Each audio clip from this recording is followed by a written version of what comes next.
भजन संहिता अध्याय 18 आयत 43। तूने मुझे प्रजा के झगड़ों से भी छुड़ाया।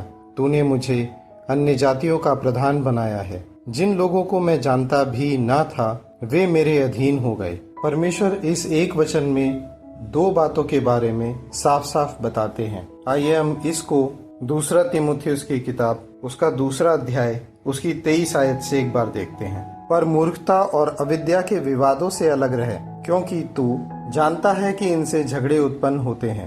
आपके घर में या बाहर कई बार ऐसी कई बातें होती हैं जिनमें आपको पढ़ने की कोई आवश्यकता है ही नहीं, क्योंकि जो भी विश्वासी हैं वो इस संसार में सिर्फ परदेशी हैं। परमेश्वर का वचन ये भी कहता है कि आप दूसरों के बारे में, किसी के भी बारे में व्यर्थ बातें ऐसी ना कहें जिससे झगड़े उत्पन्न हो सकते हैं। क्षमा करने में परमेश्वर का वचन हमें सिखाता है कि हमें तीव्र रहना चाहिए। उसके आगे परमेश्वर ये कहते हैं 24 और 25 में, प्रभु के दास को झगड़ालू नहीं होना चाहिए, पर वह सबके साथ कोमल और शिक्षा में निपुण और सहनशील हो। 25 में कहते हैं, वह विरोधियों को नम्रता से समझाए, क्या जाने परमेश्वर उन्हें मन फिराव का मन दे कि वे भी सत्य को पहचानने और इसके द्वारा उसकी इच्छा पूरी करने के लिए सचेत होकर शैतान के फंदे से छूट जाएं। आमीन। परमेश्वर का सच्चा मन यही है। परमेश्वर ने हमारे लिए भी क्या कहा, यहाँ तक कि सबके लिए क्या कहा, कि जब हम पापी ही थे तभी यीशु हमारे लिए मरे। हम वही समान मन को रखते हैं जब हम यदि किसी के बारे में भी प्रार्थना कर रहे हैं जिनके बारे में हमें ज्यादा आशा या उम्मीद नहीं है, परंतु हम परमेश्वर के वचन की ओर ध्यान लगाएं। यहाँ पर साफ साफ परमेश्वर का वचन कहता है, वह विरोधियों को नम्रता से समझाएं, क्या जाने परमेश्वर उन्हें मन फिराव का मन दे कि वे भी सत्य को पहचाने। और परमेश्वर का वचन कहता है, तुम सत्य को जानोगे और सत्य तुम्हें स्वतंत्र करेगा। आमीन।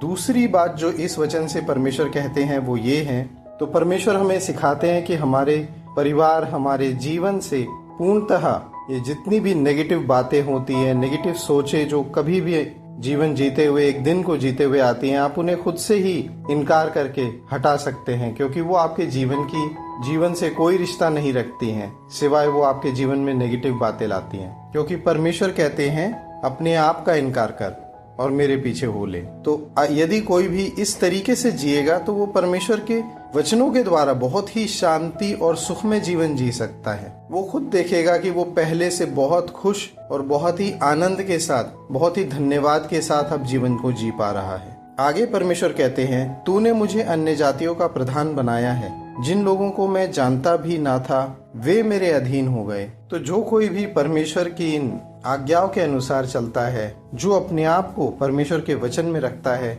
आप देखेंगे कि दूसरे लोग खुद आपसे खुद से परमेश्वर के वचन के बारे में या तो पूछेंगे या उस परमेश्वर की स्तुति खुद से उनके मन में आने लग जाएगी।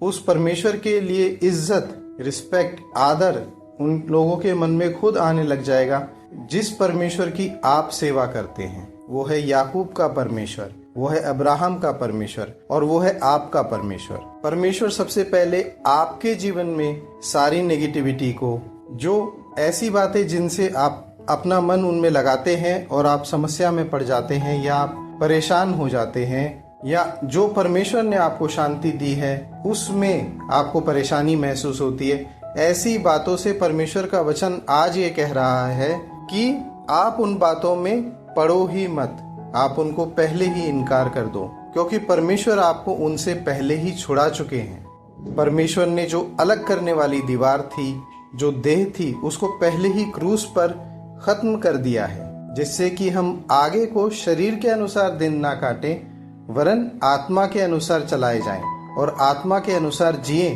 क्योंकि ये हमारा सच्चा जीवन है। जब आप परमेश्वर के वचन को खोजते, पढ़ते, उसमें चिंतन, मनन और परमेश्वर के हृदय, परमेश्वर के मन को खोजते हुए आप जीते हैं, तो आप बहुत आनंदित जीवन जीते हैं। ये एक सच्चे पिता का मन है अपने बच्चों के लिए। वो चाहते हैं कि मेरे पुत्र और पुत्रियां सभी आनंदित हों, और वो फिर कहते हैं, सदा आनंदित रहो।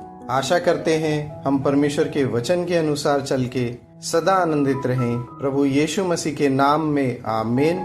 जय मसीह की।